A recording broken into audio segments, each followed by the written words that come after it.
A capacidade do ser humano fazer mal a si e a outros não cansa de nos surpreender.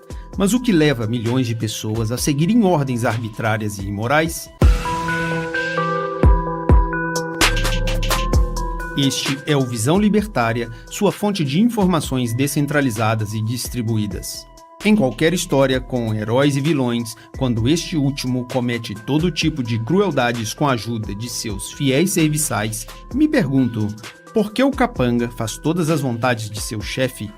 Por que abdica da sua própria identidade e muitas vezes entrega a própria vida pela ambição do seu mestre? Os motivos do malvadão geralmente são claros e diretos. Ele é guiado pela raiva, inveja e ressentimento. Busca o poder ilimitado, a dominação da raça humana, riqueza infinita e a felicidade custe o que custar. Mas e o capanga?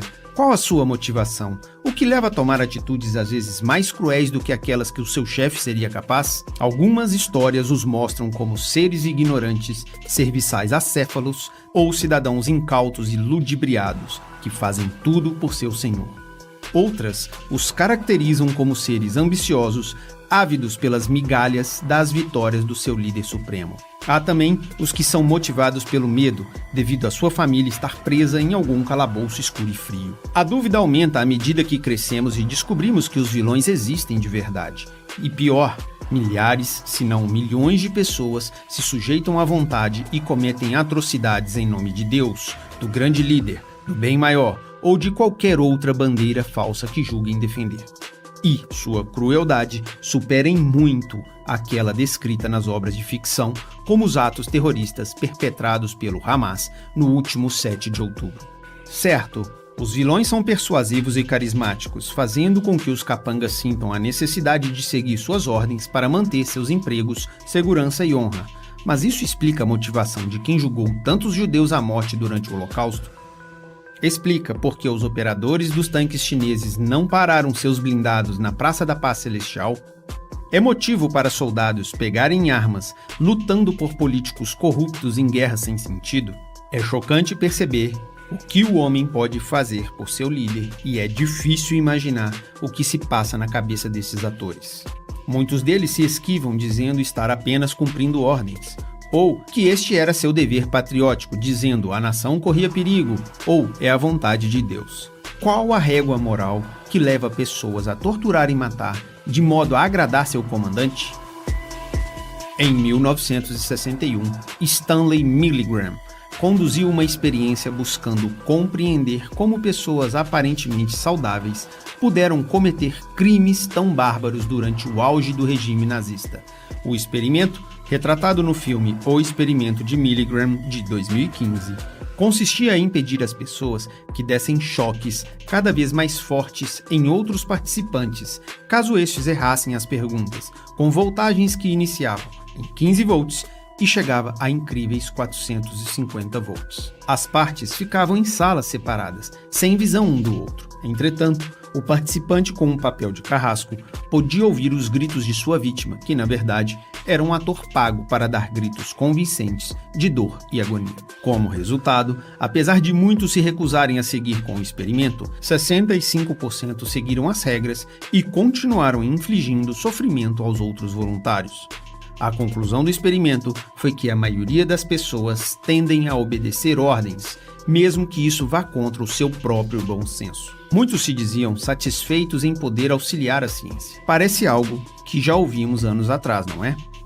Apesar da controvérsia em relação aos dados obtidos, o teste já foi repetido diversas vezes, em várias partes do mundo, sempre com resultados parecidos. Em seu discurso sobre a servidão voluntária de 1549, Etienne de la Boétie, humanista e filósofo francês, discorre com indignação sobre essa propensão do ser humano de servir a tirania por mero costume, trocando sua liberdade por conveniências mundanas de valor duvidoso. La Boétie era amigo de Michel de Montaigne, o qual destacou mais tarde seus méritos nos ensaios e em várias cartas, apontando aquele autor como um importante homem do século em questão. No livro, o autor trata sobre a tirania de um ponto de vista diferente, evitando falar da crueldade típica dos ditadores, para focar na aceitação complacente com que os seres humanos, aos milhares, às vezes milhões, se curvam perante estes. Segundo Laboeti, isso só acontece mediante uma espécie de servidão voluntária. Ele afirma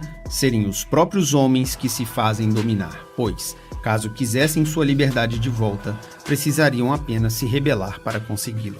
Em suas palavras, mas o que acontece afinal em todos os países, como todos os homens todos os dias? Quem, só de ouvir contar, sem o ter visto, acreditaria que um único homem tenha logrado esmagar 1000 cidades, privando-as da liberdade? Se casos tais acontecessem apenas em países remotos, quem não diria que era tudo invenção e impostura? Ora, o mais espantoso é sabermos que nem sequer é preciso combater esse tirano. Não é preciso defendermos dele. Ele será destruído no dia em que o país se recuse a servi-lo. Não é necessário tirar-lhe nada, basta que ninguém lhe dê coisa alguma.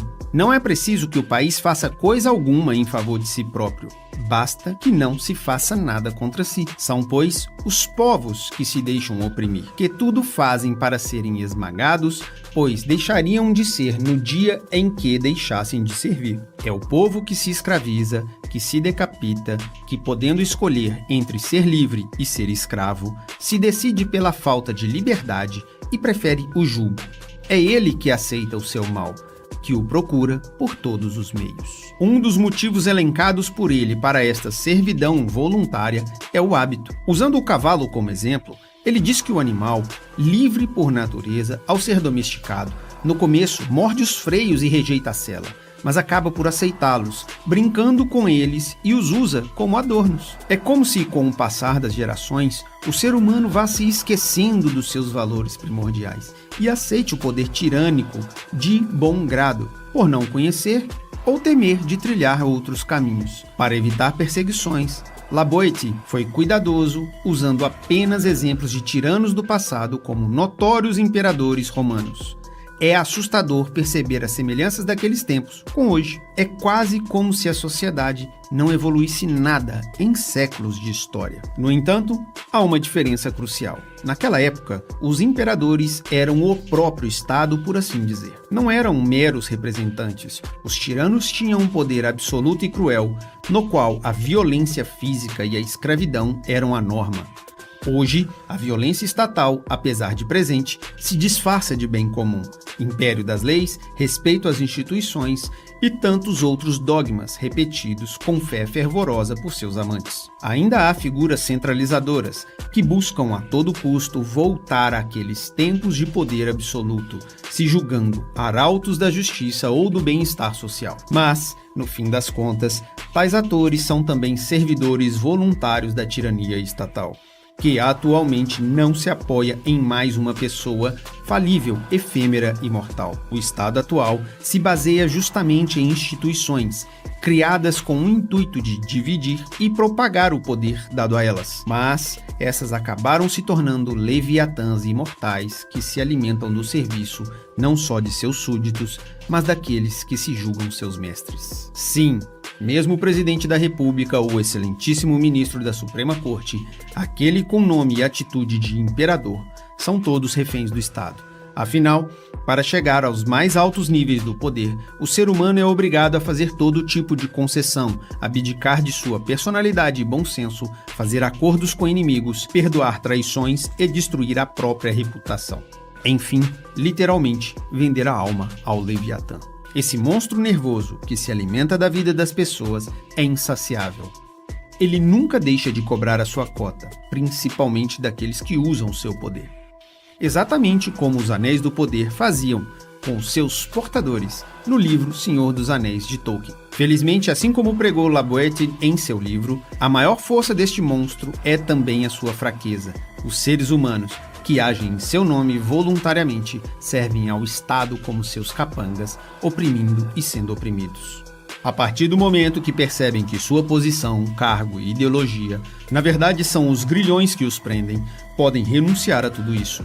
Neste momento, essas instituições começam a ruir, Mesmo aqueles entes mais poderosos, os verdadeiros sociopatas opressores, logo se verão fracos e indefesos, pois não haverá ninguém a lhes servir. Nesse sentido, não importa qual papel desempenhamos na sociedade atual, devemos sempre nos guiar por princípios morais e éticos, como o princípio da não agressão, visando respeitar os indivíduos que a compõem ante a coletividade.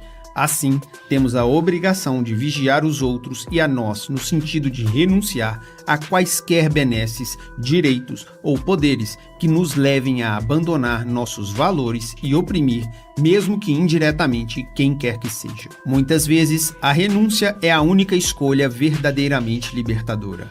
A única forma de ter uma vida plena e livre de arrependimentos, livre do jugo opressor que advém do poder estatal, livre para trilhar o próprio caminho sem depender de favores de sociopatas assassinos. Por fim, é sempre bom lembrar o juramento de John Galty, personagem do livro A Revolta de Atlas, da escritora Ayn Rand. Eu juro pela minha vida e pelo meu amor por ela, que nunca irei viver em função de outro homem, nem pedirei a outro homem que viva em função de mim. Que este juramento sirva de bússola moral para guiar a humanidade na construção de uma sociedade mais livre, fraterna e verdadeiramente feliz. Obrigado pela sua audiência. Esse artigo foi escrito por Hillbilly, revisado por Coreia com K e narrado por Canhoto Armamentista. Escreva artigos você também. Acesse visãolibertaria.com. Se você gostou do vídeo, compartilhe em suas redes sociais. Caso deseje ser avisado de outros vídeos, inscreva-se no canal e depois clique no botão da campainha. Até a próxima!